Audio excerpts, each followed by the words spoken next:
Hi, I'm Susan. I'm from Worldpeacefull. And today is Easter Sunday.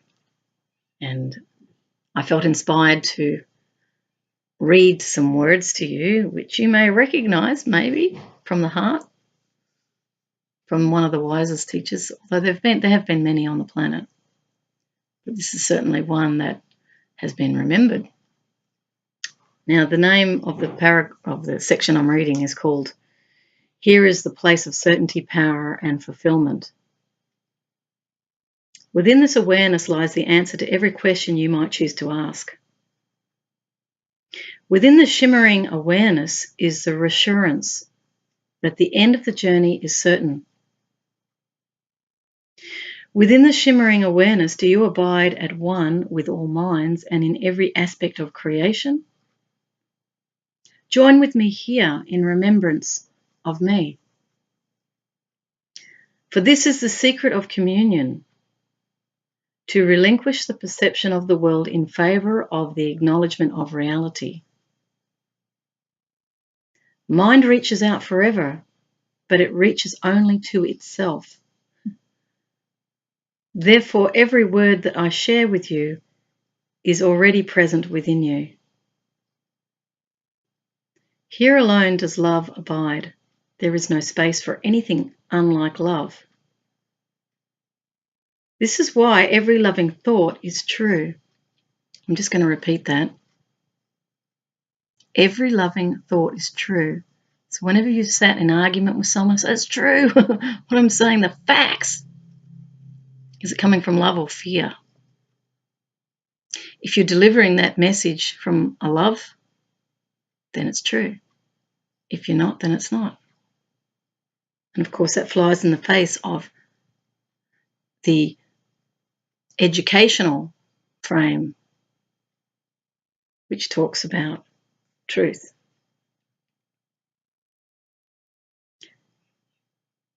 For it arises not from the superficial or the surface level of the mind that generates thoughts merely in reaction to other thoughts, hence conversation, argument, but love emerges from the depth of the heart that transcends what you know to be your body and your mind, your feedback mechanism.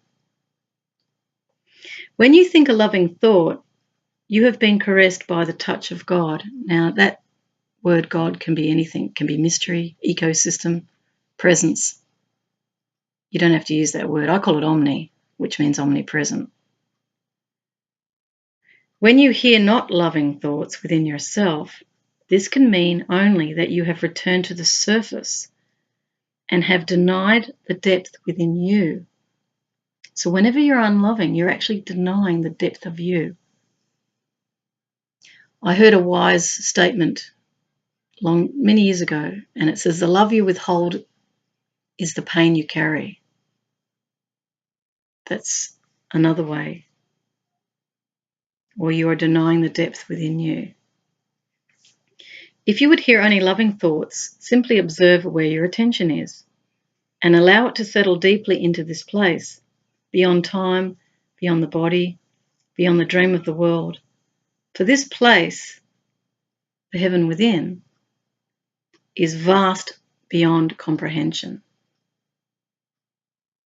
The world you know, when you take your attention to the surface of the mind, is contained and embraced within the heart. Like a dewdrop begins to be consumed by the ocean that receives it. Here, beloved friends, is the place of all certainty. I'm just going to pause there. It's in uncertainty that people get stressed. So when you go into the heart, when you go into this loving space, that is the place of certainty. So if you're struggling right now, if you're alone, the lost and the lonely was what the message was, wasn't it? To help the lost and the lonely was part of it. Well, in order to help, if you're lost or you're lonely, you have to go into that quiet place within. That's where you will be certain and you will not be alone. Here is a place of perfect power to fulfill the loving thoughts with which your Creator has caressed you. Here is the way to fulfill each loving vision. Here is the source of all wisdom upon which you can draw to recreate yourself, to be the presence of love incarnate. The word Christ is also there. I tend to use the word love instead of Christ, only because I try to move away from mythologies and into feeling, because we all love, therefore we're all one. Here then is the straight and narrow path that leads unto life, for life is beyond every concept that you have ever heard, even those I have used to communicate with you. They have been like so many fingers pointing at the moon that shines its light gently upon you. So the moon is shining its light gently upon you. I want you to imagine that. That light lives in the depth of a silent heart. Therefore, the silence is the doorway to wisdom divine. That's why in my videos I often talk about going silent. Just breathe in, breathe out. This is the silence. Or as Eckhart Tolle says, silence speaks.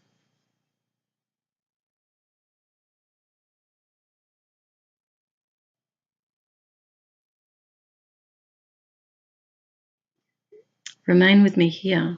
Do not think on what you read, but allow it to pour through you, knowing that the vibrations of wisdom that these words carry will leave their trace upon you. Without the least bit of effort on your part, you need only be as a lover to the mind of God or source or love.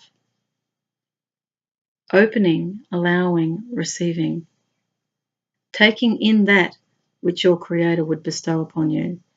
Just want to make the point about the word creator.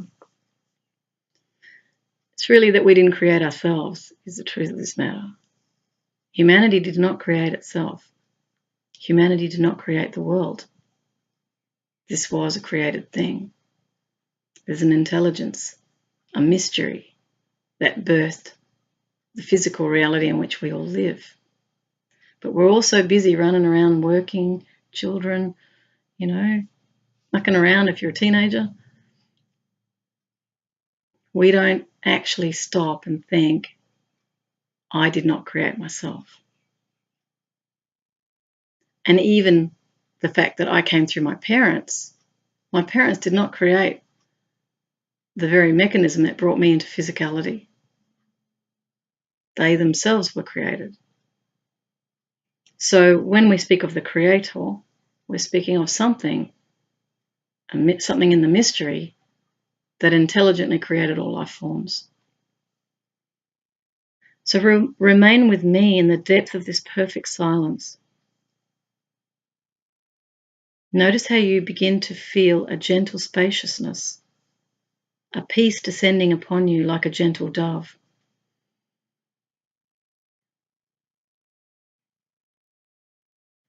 And yet you have done nothing. And again, you should feel your attention being pulled back to the surface of your awareness. Merely choose again and return to the quiet of the heart. See, that spaciousness is like a groundedness. You don't feel empty in the spaciousness. I always laugh, and I've said this quite a few times before. So I walk around in love, and it's like I laugh, have this smile on my face, and I'm sure people are thinking, what's she smiling about? I'm actually really happy, and it's in love with everything. I've had moments where I just love everything. I'm noticing it all. and I laugh as I tell my friends, that this is how I'm feeling. But it's so wonderful because I'm not taking for granted one moment. This is at times. Other times I'm caught up in, like everyone else. I've had my stresses as well. But they're all teachers. I see life as the teacher, so I kind of just go, okay, I fear something here if I'm feeling stressed. The challenge, though, is to keep on loving. And for me, it's not really not a big challenge, to be honest. I actually find loving easy. For me, For me, love is easy. Disliking people is hard. It doesn't sit with me. It's so not honest. How can you dislike anyone? You don't know who they are. I just have to say this. You don't know anyone. You think you do, but you don't. You're not in their every thought, their every word, their every feeling. We label people. We're good at that, but we don't know anyone. Everyone, in a sense, is like the universe. They've got every possibility within them. They are the ones that choose it. They might choose to make a choice that could be negative. Another day they might choose a positive choice. We're free to choose. So the wisdom goes on to say, I am loved, I am loving, I am lovable forever. I want you to sink that one in. You are loved. For those of you, which is the majority of you, don't think you're loved. You don't love yourself. I know that. You won't look in the mirror and go, I love me, because you think it's vanity. It's not. It's called, I accept myself as I am. I don't have to prove anything. That's the highest love. And if you knew how fantastic you really are, you'd probably laugh at seeing yourself in a lesser light. You've just believed what other people have said. I had a chat with a young guy yesterday. He and I have little conversations, he makes my coffee. And I said to him, whenever you feel discord or tension, I said, it's because you're believing something that's untrue. So rather than look at the other person who you could be blaming for that feeling, like you're making me unhappy, you're making me angry, the minute you go there, you're actually in denial of the fact that you're choosing through your thoughts. You decide. And what I said to this guy was, the reason you feel bad is because you agree on some level with that thought. And I learned that through hard experience. I was obviously in agreement. In my case, it was to do with powerlessness. But when you ascend beyond that and you go, no, I have my own power. I have the power to choose. I can choose a good thought about myself. That's when you start to come back into alignment with who you really are. So I said to this guy, if anybody ever upsets you, don't dislike the other. Just go into why it is you're feeling discord. What is it makes you feel stressed? What is upsetting you? Look into your own thoughts and your own beliefs about yourself, because it's coming from a lack of love within you. And most people are feeling this because most people don't grow up in unconditional love where they're really loved. Their parents say, don't do this, don't do that. If you do this, I will think that. So you get forced into their paradigm. They're not always coming from a state of wisdom where they're going, what do you think? What do you choose? Okay, this happened. What did you learn? This is the real parenting. The real parenting is a form of guidance. It's not actually control. When we control our children, we're teaching them to control, and then they control others. If you could ever be privy to the ramifications of that type of training, you'll see that your children go forth and do what you did. Did that serve you or them? If it meant they had more hardship in life, for example, if you do everything for your children and you don't let them learn how to work in community, you don't teach them that they've got responsibilities, you don't teach them to commit to what they say they're doing, like if I'm going to do something, I go ahead and do it. If you don't do that as a teacher, as a parent, then the children are going to learn to be like you. And then that impacts other human beings. So the role of a parent is actually one of the most important ones on the planet. There's nothing more important than being a parent. You cannot fail if you love your children and you tell them.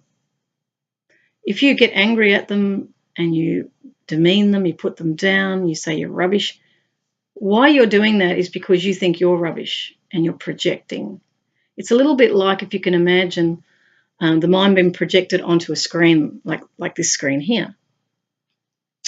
You're projecting. Now you're seeing my image, and we can say, okay, that's a projected image. But imagine it's thought forms. So I'm projecting onto the world that people are dangerous, people are awful, the world's going to pack. And this is, of course, what the media is a good example of that. They create the projected image. You believe it. As you believe it, it becomes real because you look for evidence in the world that that's true. But you're not equally looking for where it's not true, where people are kind to each other, where they help each other. Same applies with your children. If you keep focusing on something you don't like about your child, that child will believe that that's true about them, and it's not. If you start to focus on the behaviours you want in your child, so every time they do something that is in harmony with what you're loving, just let them know. They will do it out of love for you anyway. And if it's not harming in any way, that's a good thing. But at the same time, from that perspective, I would encourage them to find their own way. I would tell them the benefit of my experience of what I did, but ultimately they have to decide. They need to work it out, and that's how you make them strong. They become resilient. They become decision makers. They become responsible because you're saying, you work it out. What do you think? You can't get it wrong. You can only experience life. Life is an experience. There's like a recalibration too, it's like a homeostasis that's built in within us as well. So you might go off and do what you're not, do the things that are bad choices, let's say.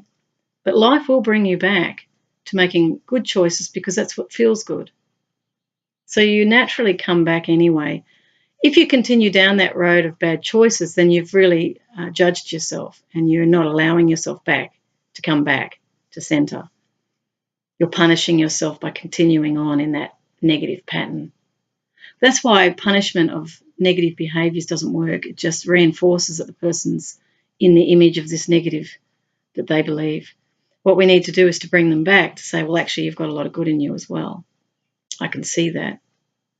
You can even bring it back to where you're breathing, you're contributing, you're part of the contrast. We often learn from those who give us the hardest times. How can we say that shouldn't have happened? Well, it should have. And what did you learn from it? A lot. So if we look at life in terms of outcomes, really everything works for you, not against you. That's what I see. So I'm going to read on the great wisdom that's here before us on Easter Sunday because it's pertinent.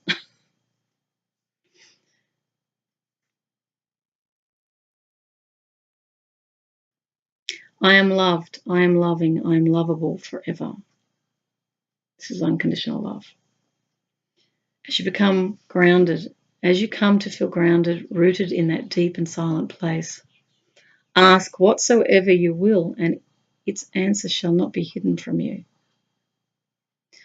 Ask to witness my lifetime as I walked upon your earth, and it will be shown to you. Ask to be shown the vibrational field in which you were conceived in this life. It will not be hidden from you. Ask whatever you would about a friend who perhaps has seemed troubled of late, and the source of what is occurring within them will be gently revealed to you. For remember that in this place, you are awareness itself. Merely become aware of itself. Becoming aware of itself. We are all that awareness, becoming aware of itself. That awareness, that consciousness lives equally as the essence of each and every one whom you know and love, and those you don't know and love. That essence is within everyone. That's why we're one. Your love of them is what binds you to them in the depth of a quiet awareness. As you descend the stairway to the quiet place of the heart, there are a few things to leave behind you. Leave behind the need to be right,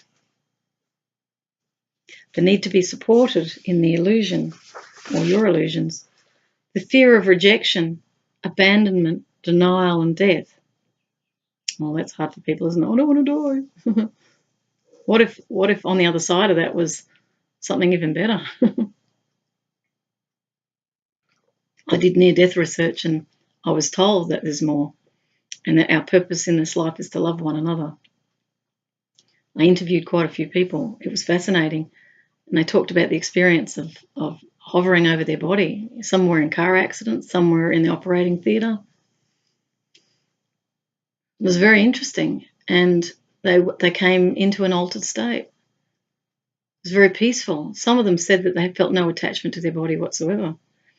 Others thought of their children. Some didn't. Another could hear a voice calling and giving this guy a choice to stay or leave. I met another guy too who said he went up through the corner of the room.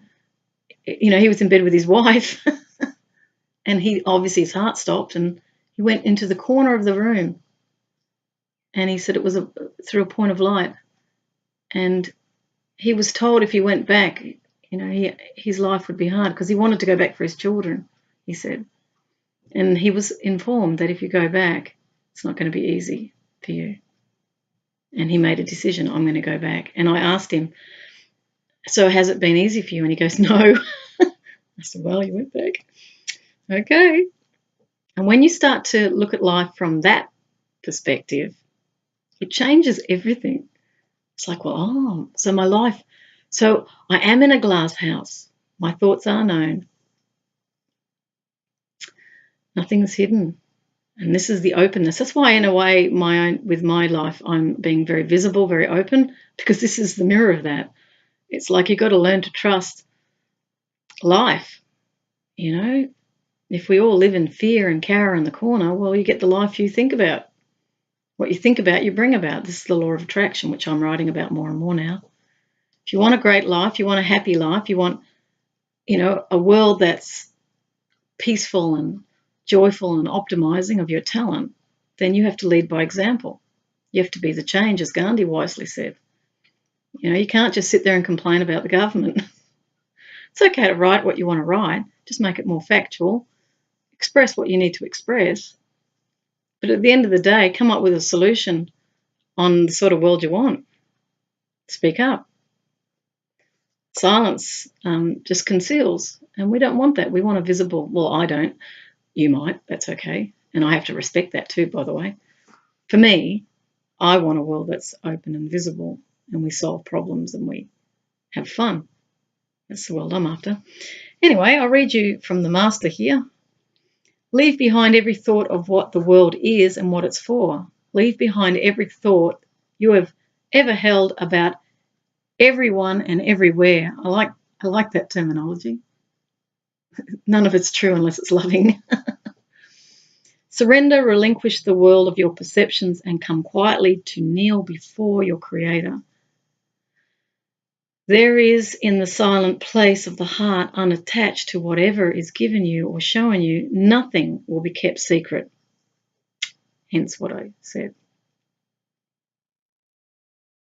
Would you know the foundations of the world? The answer is here. Would you know how best to direct love to a loved one? So if somebody you know is suffering, that love can be directed. You can sit in that quiet place and have it directed. The answer is here. A voice will speak to you like one crying from the wilderness. Whoa!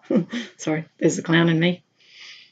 Pictures will be shown to you, feelings enlivened within you, and you will know the way to extend your treasure. I get that through poetry. I just sit and I get an inspiration. And what is inspiration? It's just a feeling to write. I get a theme usually. All artists, we're all artists actually, so I won't just say there's a segment of the world that's artistic. It's just the artistic segment in my life is expanded because I use it a lot. I met Gillian Lynn in London many years ago, who was a choreographer of Cats, and I asked her, you know, tell me about your creativity. And she said, well, it's like a muscle. You have to keep working it. And the reason I'm so creative these days is because I'm living a more creative life.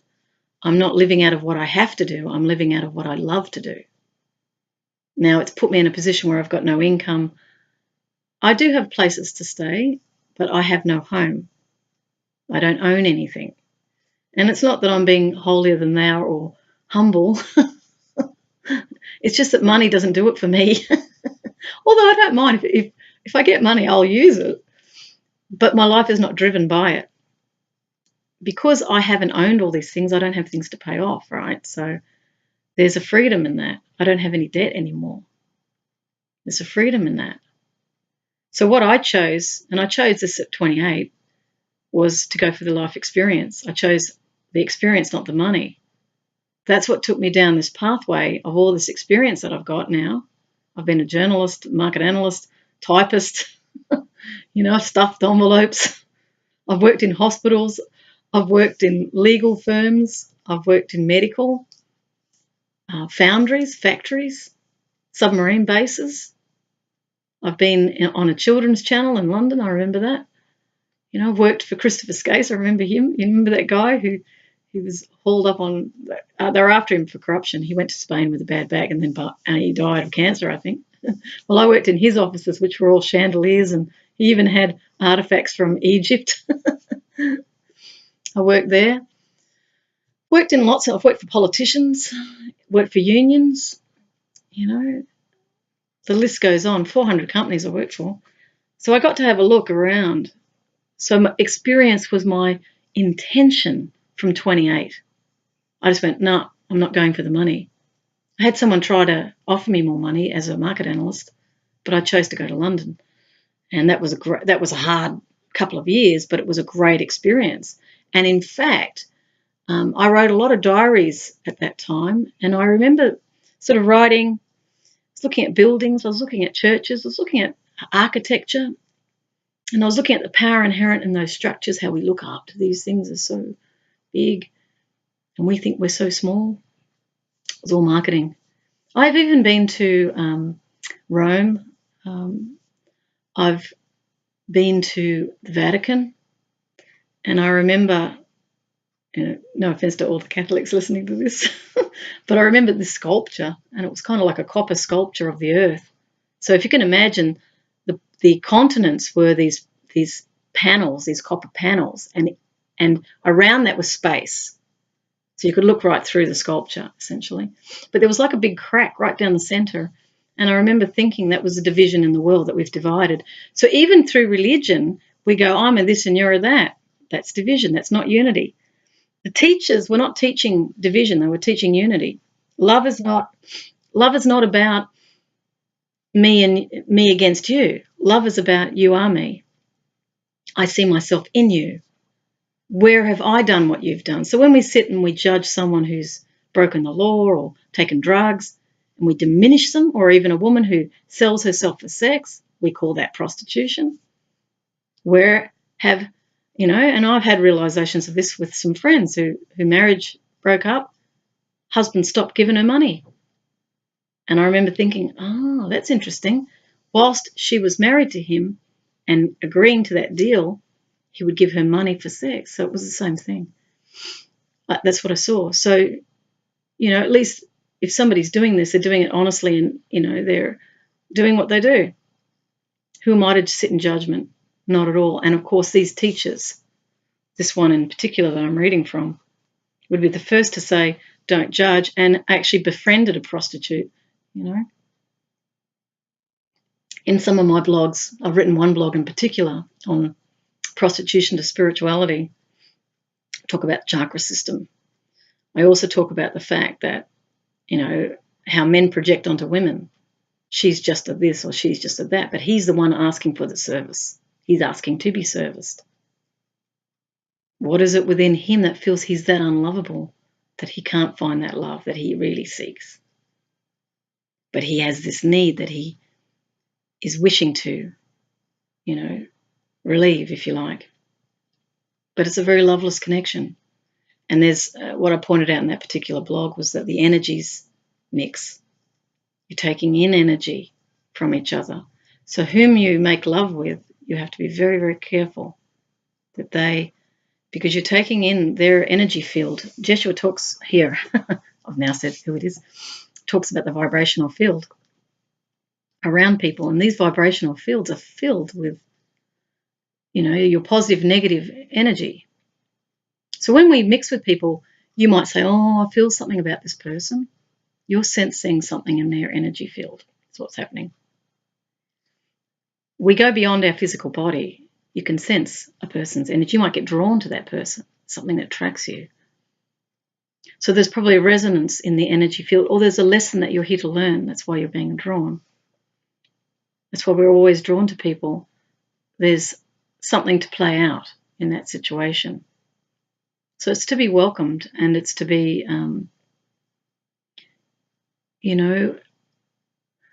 learned from. Learn from all your experiences. Try not to resist life. Let life flow you. So I'll read on from the one who knows far more than me at this point, although I'm sure he'd say, no, it's all inside you. These words are yours. So essentially, the point he's saying here is you'll be shown, when you come to this silent place, you'll be shown how to extend your treasure, which is your gift. Remain with me here, for here do I abide. The only difference between us is that occasionally you believe that you abide somewhere else. When you journey up those stairs to begin to be distracted by the thoughts on the surface of your mind and by the sensory feedback of the energy field that comprises your physical creation, I remain in our shared heart, patiently waiting for your return. So that presence of love is always there. Remain with me here. I am loved, I am loving, I am lovable forever. This is the truth that sets me free. I am that I am. My awareness knows no limitations, and all worlds arise within me. I am that mind, present in all beings when they descend the stairway and embrace the truth that alone is true always. Here is perfect peace. Here is a recognition that nothing is lacking. Here is the embrace of the fulfillment of the love I have sought in all the wrong places. Here alone do I abide. Here alone do I remain. I am that one existing before all worlds. This alone is the truth about me. These words are not mine, they are ours. That means you watching as well. These are not my words, these are our words. We're all one, right? So you can't just say, oh, it's her, she's thinking this way. You brought yourself to it for whatever the reason. We're equally responsible. And we're equally creating this. And we share in them equally. I am loved, I am loving, I am lovable forever. I am that I am. You have to ponder that one. Out of the depth of the perfect silence and the remembrance of that perfect knowledge, there comes the impulse of a loving thought. Inspiration is that. It's an impulse of a loving thought. That's what it is. Take me into form. Take me into space and time. Reveal me to the world. That's very profound. I'll read it again. Within that perfect, so the depth of perfect silence, perfect knowledge, the impulse of a loving thought, take me into form. The loving thought, take me into form. Take me into space and time. Reveal me to the world. That's you. Your life can become whatever you choose it to be, so merely the process of love's incarnation, although the word Christ is written here. Relinquish the world even as you walk through it. Surrender it with every breath. Learn to cultivate the depth of the knowing in the midst of all activities in which the body is used as a temporary learning and teaching device. So the body is a temporary learning and teaching device. Beloved friends, abide with me in this union. Regardless of what the eyes of the body show you, regardless of what the ears of the body hear, regardless of the harmless thoughts that seem to dance across the surface of the brain-mind, you abide where I am, informed by that love from which there has been birthed the sun, the moon, and all of the stars, the planets in their orbits, and all dimensions within creation. So love has birthed all that. You can realize the incarnation of love by coming to dwell in the heart of Christ. I'll just read that as it says. Until every step, every word, and every gesture flows from this deep and silent and perfect place, until its voice is the only one upon which you act. We keep thinking we have to shoulder all the burdens. We have to do it for ourselves. We're alone. No one's going to support us. That's because we're disconnected from the truth of who we are. That's why this is for those who are feeling alone in the world, who are feeling overwhelmed, who are feeling they can't do this, who want to leave. This is for you. On Easter Sunday, it's come symbolically at this time. The egg, of course, is the circle, full circle. It's the cycle as well.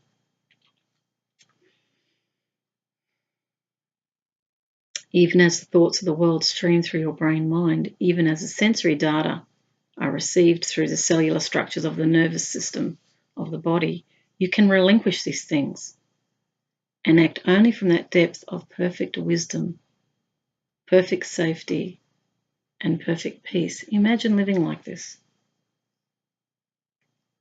Let this be a time of thanksgiving. So not for the Americans once a year, every moment. Rather than reacting against the things in the world that you're afraid of, like what's going on in North Korea, or fear of not having work. We're constantly driven by fear. You have to learn, if you want peace, to come into that perfect place within you, that depth of you, where everyone is joined. This is the essence of love. Become still. Breathe. Release all that tension. The world is not a bad place. There isn't going to be a nuclear disaster. It's just life unfolding. The media is not my life. It's just, in respect, it's just a visual image. You can attach to it or not. But as Jeshua has said earlier, only loving thoughts are true. So all that fear-mongering that you're exposing yourself in a daily diet, and you're saying, I need to know what's going on. This is not what's going on. This is just mind control. It's the same mantra that's been going on since I was a child, I remember. Same stuff. Hasn't changed. Even when I was a research analyst, I used to go back into the archives and you think it's the same stories. When I was doing research, I went and researched back in the 1920s. It's the same drama. But because we think it's all happening now and it's all real, it's not. I was in the media myself, but I was trying to bring in bridges to peace, which was talking to those people who are actually trying to create peace in the world. And of course, some of those are also fighting. So they're also embodying the same energy as those they oppose. And that's where they have to wake up. You cannot ask for peace and fight for it. You can't. You have to be an example in the room. You have to show people what peace is. And that's not holier than thou, that I'm better than you. It's just, I'm here to offer you a choice. You can choose that, or you can choose the fear-based world, or you can choose a love-based world. Your choice. And it's fine, whatever you choose. You just live through it. It's your choice. It's not for me to say you shouldn't go through life fearful. You're obviously fearful, so you're going through life having that experience because you're here to experience. You're not here to be holier than thou necessarily. Although there are certainly growing numbers of people on the planet who are seeking to wake up. That's for sure. They're feeling they want to live a happier existence, and you can have that. So just repeating that, let this be a time of thanksgiving, so be grateful. Will it be the time in which you truly give thanks for the grace that sets you free? Will you honour that grace by descending the stairway to the quiet place of the heart in each of your days, I'm loved, I'm loving, I'm lovable forever. I am that I am, infinite awareness, birthless, deathless, that which embraces the dream of space and time and looks lovingly upon all harmless and neutral events. Now I'm going to repeat that because that's what people will not believe. All events are neutral. They're all harmless from the perspective that we are not our body. So as I said, I did near-death research. We pass over, we go on. From that perspective, this is just a story we're moving through. Now, when you're able to step back and look at the world in that way, it doesn't feel so dramatic. You think, okay, if we believe in the law of attraction, we've attracted this thing to ourselves for a purpose. What is it I'm here to learn? I'm here to overcome fear. You know, maybe I say something that lasts with that other person for a lifetime. Maybe I was the teacher of that other. Maybe that other came to me and they were the teacher of me. So we're playing out something here. All events are neutral. We project onto that event and say, this is bad. So I'd have to say, you know, the prevailing fear in the world is terrorism because of the media pumping it out there. People do what people do. And I was thinking the militaries do it all the time. They kill it, they train people to kill. And yet we call it defense. It's not, it's killing. If you just say it like it is. Why do we do that? Because we're scaring the other one so they won't hurt us. Or we're being influenced by business interests and we're breaking open a market. So we're using force.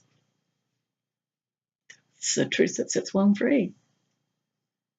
You can't blame a person who takes up arms, label them, and say that's bad when you're doing it yourself. That's hypocritical. You cannot ask for peace if you're fighting. It's not the same thing. The events are neutral. The events play out. Where the trauma is for everyone is the reliving of the event in the mind. And I recommend you go to Byron Katie, www.thework.com, to work with your thoughts, because it's the trauma that we keep reliving, the feeling of powerlessness. This is a major teaching on the planet, is we're living in powerlessness. We think we have no power. Everyone feels this. I have to work. I have to support my family. I have to, you know, do the right thing. Fear, fear, fear. All events are neutral. You choose. What would happen if I walked out the door? And I've done that. I was given a research job, I remember, in Brisbane, and I couldn't walk in the door. I tried. I did actually walk in, but I had to walk out. That was my first day on the job. I couldn't go back. And it was like that life for me was over. Yes, the money was good, but it no longer resonated with who I was. And I had the courage to literally walk out the door, and I sent an email to my boss and see ya. I was out of there. Never had money since. Because I stayed true to me. I made a decision that I was going to live my life. Not easy decisions, but sometimes you take a risk. It seems like a risk, but it's really not. So I read on. Even the body is no longer mine. So this is all events are neutral. Everything's harmless. And I know people will argue against that and say, no, it's not harmless. They're all being killed in Syria. So let's read that. That which embraces the dream of space and time and looks lovingly upon all harmless and neutral events. Again, from the higher perspective, if this life is something we travel through, we live on, then the harmlessness that is being referred to here is that your essential self can never be harmed. Yes, your physical body can. Yes, you can suffer pain. We all do. I have had emotional pain. But it's my true essential self can never be harmed, ever, because it's not my body. It's the spirit of who I am. That's why we talk about the spirit of Christmas. We talk about the spirit of Easter. We talk about the spirit of Ramadan. Spirit, of Buddhism when you're meditating in a space. Feel the spirit of that. So even the body is no longer mine. It merely arises and passes away while I, the creator of all creation, inform it with the awareness of perfect forgiveness, perfect peace, and the fulfillment of love. So therefore, we're coming into the position of the Creator itself. Therefore, we are all that. Now, that's a hard one for people because they think that God is up there. It's actually within us. Yes, though I walk through the valleys of space and time, fear arises not within me. For all good things are in my safekeeping, stored where moth and dust cannot corrupt, where thieves cannot break in to steal. Here alone is a treasure that I seek no longer because I've found it. There's no fear in this space, it's just love. Abide here with me until the hour comes when you know that you will go out no more from this holy place. So it's literally anchoring your whole life from this inner peace and moving through the world, but not of it. That's the work for those who wish to experience this type of freedom. That place is the depth of peace that abides wherever you are, at the very heart and essence of your reality. I'm loved, I'm loving, and I'm lovable forever. You can never be less than that. That's why I've said in my poetry and writings that we're all equal. No one is less than me, no one is greater than me, and it's true. It doesn't matter whether you sit on the board as a CEO or a board member, or you're the richest man on the planet, richest woman on the planet, or you're the poorest person living in a slum in India. You're equal. It's just that the way we've configured things on this planet is we've said you're this and you're that. I will give you more attention because I think you have power. I will give you less because you can't do anything for me. This is that selfish base. I'm looking for advantages to myself. So we're particularly nice to the one we think has power, and we're particularly disparaging to the one that we think is weak. We see this with the refugee crisis around the planet, how they treat them. In my own country, we detain them on islands, lock them up. I've been in a detention centre as a peace clown. I've hugged the guards and I've hugged the refugees. But they were in a maximum security jail. I couldn't believe it. It's like these people are fleeing persecution. They're fleeing for their lives and they're being treated like criminals. And I've seen that those who are unemployed or have no money are treated as second-class citizens. In my case, I've had situations where I haven't been able to access the same services everyone else is entitled to because I've got no money. And I laughed at that. I just thought, isn't that fascinating? If I have a job, then suddenly I become respectable. See, you look at me and I look like I'm, a respectable middle-class woman. But I love the fact that I don't have money, and I love the fact that I have a car that I've drawn all over. People probably look twice. She never grew up. No, I have. I've definitely grown up. I've come to be who I am. So I'm not beholden to these things, but I just notice the way we are treating people on the basis of these judgments when we're all equal. When I'm a clown and I clown around, I see everybody the same. I don't care who it is. I don't even see attractive or unattractive. I just see smiling or not smiling, and I respect that. And I just use it as an opportunity to give love. So it's very much coming into that space that Jeshua here is conveying. You're coming from the emptiness, perfect peace, joy, as you go out into the world and love everyone. It's the most wonderful experience. I loved it. And I miss it at times when I'm not doing it, but I've had other work I have to do right now. Anyway, I'll go on. This I give you as a divine meditation and way of prayer. Perfect it. Live it. Drink it in. This is, I am loved, I am loving, I am lovable forever. Take it in. You are. Embrace it, devour it, become it. For it is in the becoming you will merely remember what has always been true since before the arising of all worlds. I want to mention Patch Adams here, who I clowned with in Russia. One of Patch's videos, I was surprised to see that he's a very awakened guy. Like, he talks about a mantra of loving himself. I love myself, appreciate myself. He spends, he said, an hour, I think, a day working on self-love. This is why Patch was so successful. He goes around the world clowning in the saddest places. He's very Christ-like, actually. I hadn't thought of that before, but he is. And he's hugging them all and loving the loneliest child. He's actually playing out this same energy, which is compassion for those who are believing or experiencing situations that are difficult. So he becomes the presence of love through the guise of a clown. So he is truly a peace clown. I think that's why I was drawn to him, but I didn't really know at the time. I just saw peace clown and thought, oh yeah, I'm into peace. And then I went to Russia with him. But he's very outgoing, and he's very selfless. You know, very bright. He was a doctor, still is a doctor, and so he's tried to create healthcare that's holistic, where you care about the actual person. You don't just treat that part, but you treat them as a human being with lots of love, and you heal that problem, but you heal it holistically. So Patch kind of created like an eco hospital, ecological hospital, where they grow their own food, and you know, it's a community, so people feel lovingly embraced when they're sick, and that's what you need when you're sick. And you know, in contrast, there's the healthcare system, which is, you know, whilst I have a lot of respect for the nurses and doctors, I have met quite a few good ones here. There's also a lot out there that are just treating it like a factory.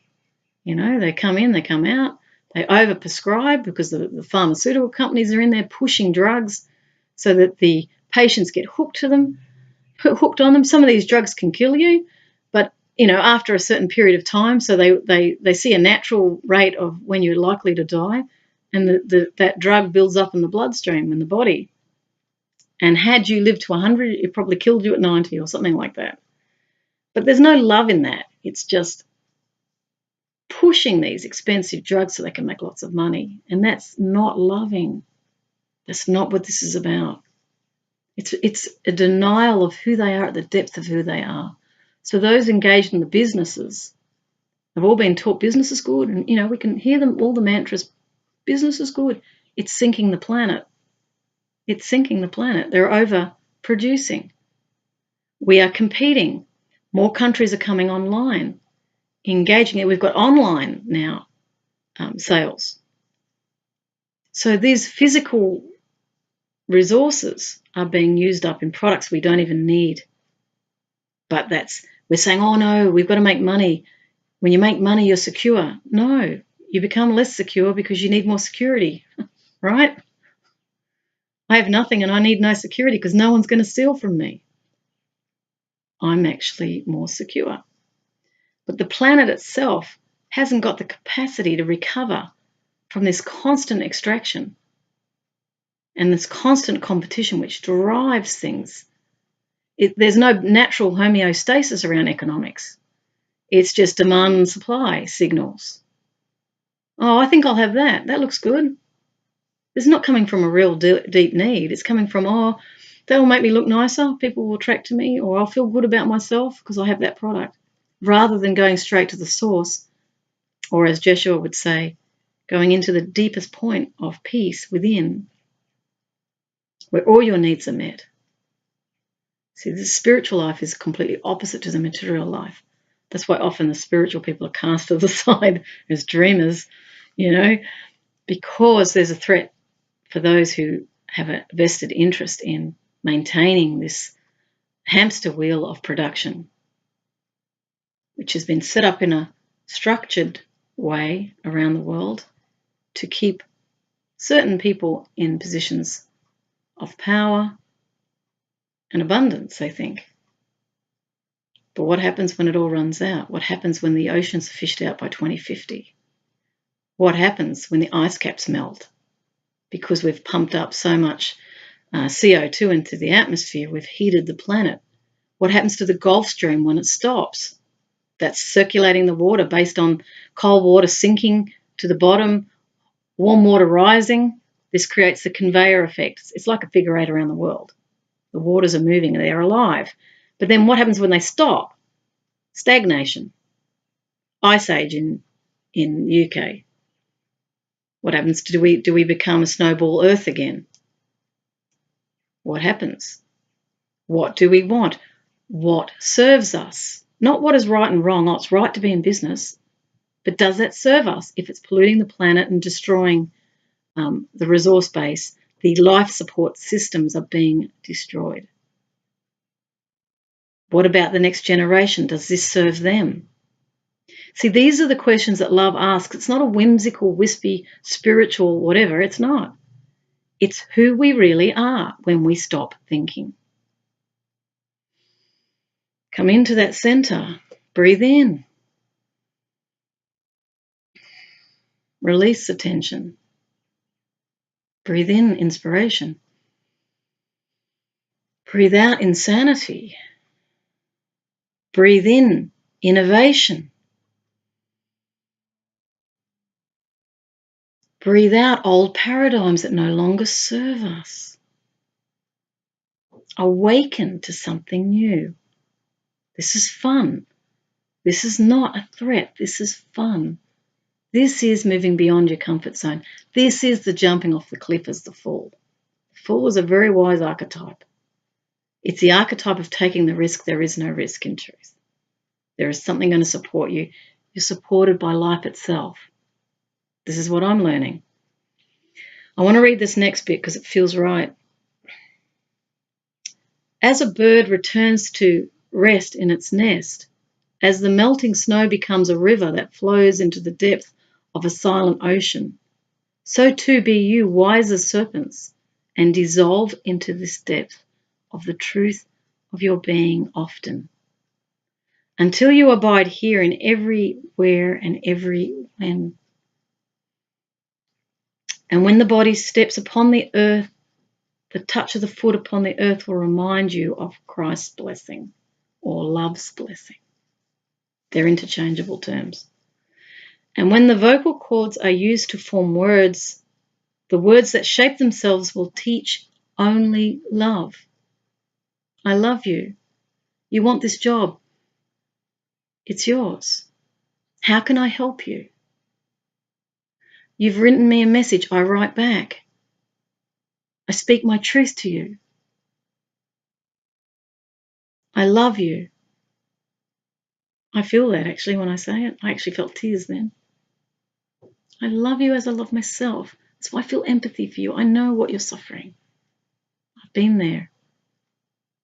But let's not make the same mistakes over and over. Let's go now to real truth, which is you are love. You don't need it. You don't need it. It's already in you. You just need to access it.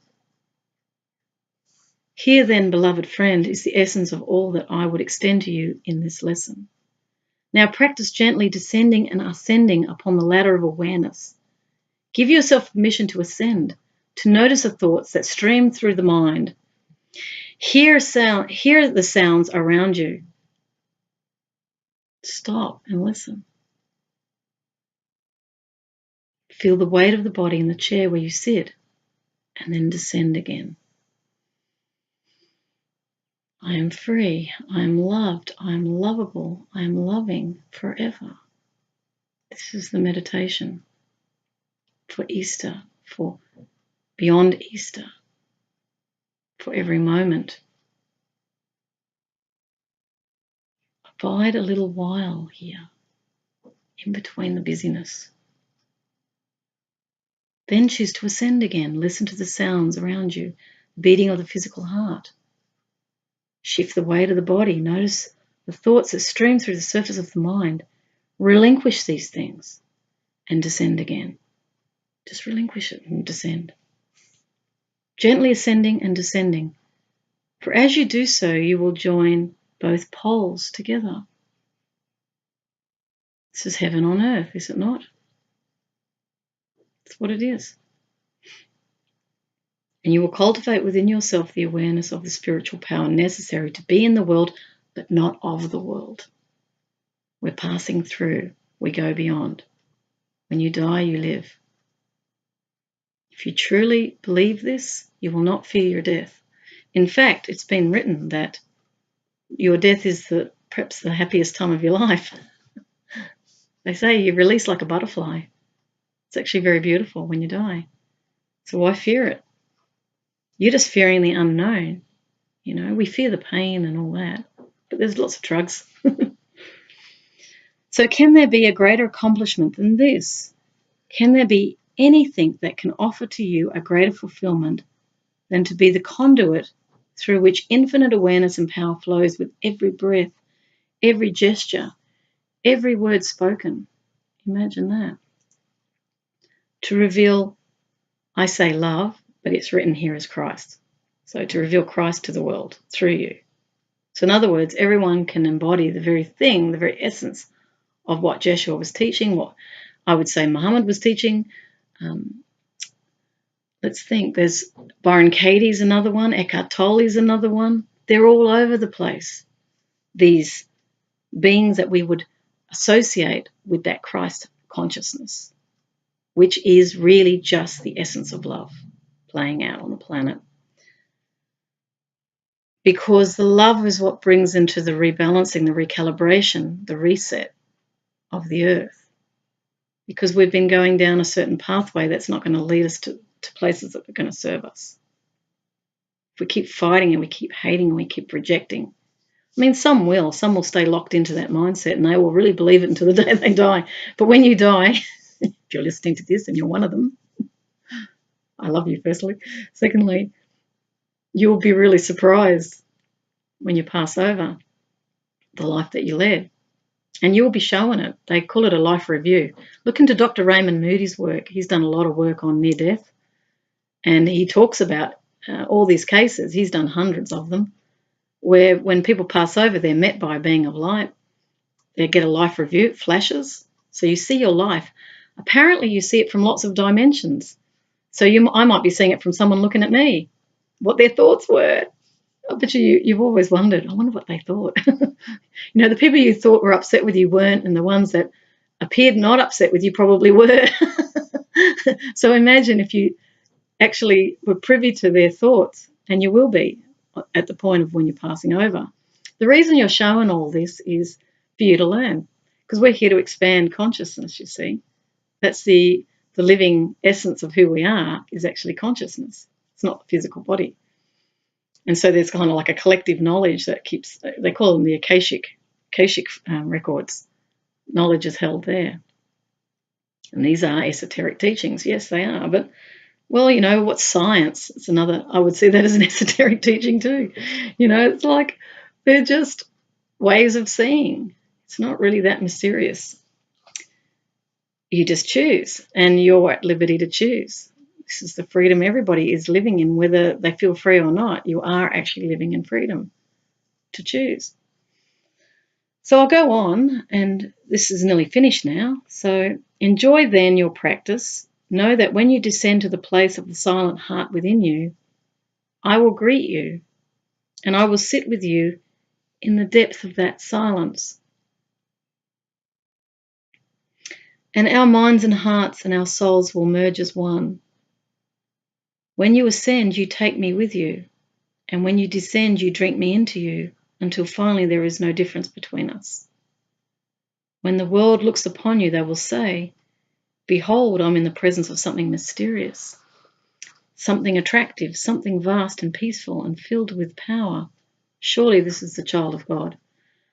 My mother's a Christian, and she actually was praying with some people the other night, and they were actually stating that they were desirous of that quality that would evoke within the other, what is it that you've got?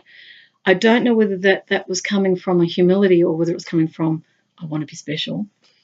So you have to be mindful that the ego doesn't creep in there and I'm holier than thou. As soon as you go there, you've divided yourself.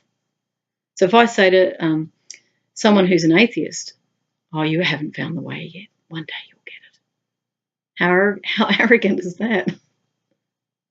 If I look upon it as the atheist is meant to be an atheist and go through life not believing in God, and that's a good thing because that's opening up other vistas of knowledge for that person, then I'm honouring them as my equal. They call it an equality tone. It's a tone, which means I honour you where you are. When I was in India and the child came to me with a baby on her hip begging for money, if I was to put that into more clear language, I'd say this child came to me with her hand out asking if I could give rupees so she could eat. She is simply asking me for that. Do I give it or I don't give it? Sometimes I gave it, sometimes I didn't. There were beliefs in my mind that I can't be endlessly giving. I'll have no money. Is that true? This is where Byron Katie would come in. What if I lived in the moment and just gave? Person's come to me for a reason. This is unity consciousness that I'm explaining here. It just means that whatever turns up is meant to turn up because we're all connected. No mistakes in the universe. Whatever experience you're having in this type of unity consciousness, it would stipulate that you've attracted it to you for a purpose. There's something to learn. If you reject it, well, you learn about the feeling of rejection. Everything's a learning. This is what it's all about. It's not about getting there. It's about the journey itself. That's why we talk about the fool's journey. You stub your toe along the way. Life hurts sometimes. But you keep walking on the journey. You have a little dog next to you barking, which is intuition. Follow your intuition. Where does it lead you?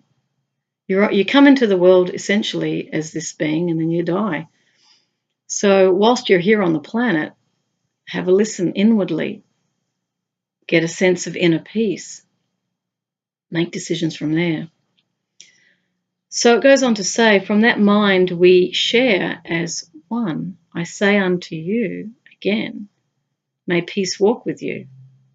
My blessings I give unto you, not as the world gives. Give I the voice for Christ that longs to be your voice. For the world gives and takes away, but my love is with you forever.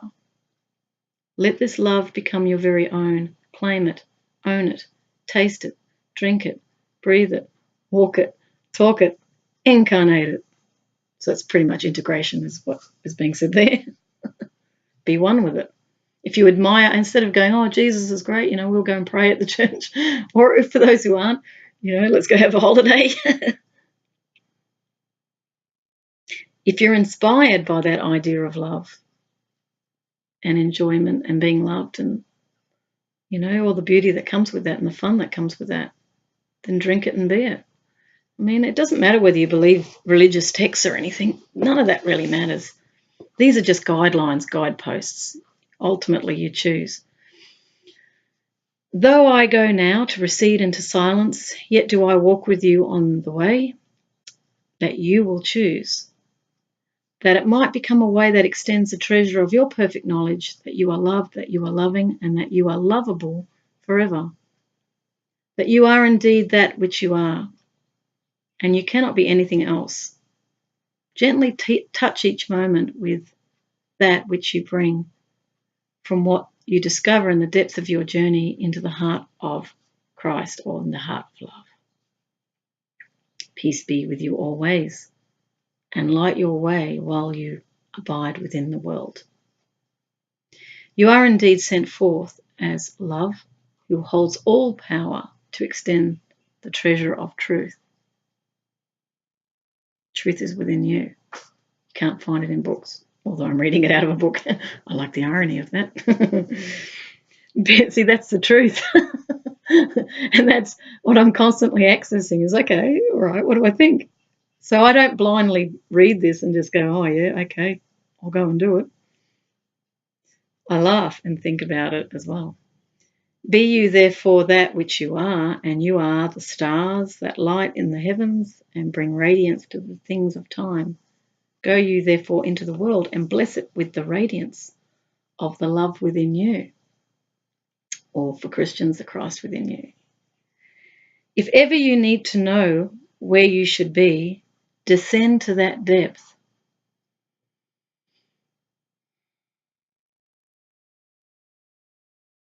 And when you ascend, open your eyes and bless the place where you are. In this, your purpose fulfilled. I love that. So I'm here now. I'm living my purpose. This is my purpose. It's to be here right now. Peace be unto you always. Amen. I always say, ah, woman. I annoy my mother when I do that. No, say amen. I go, ah, woman. I just want to leave you with that thought.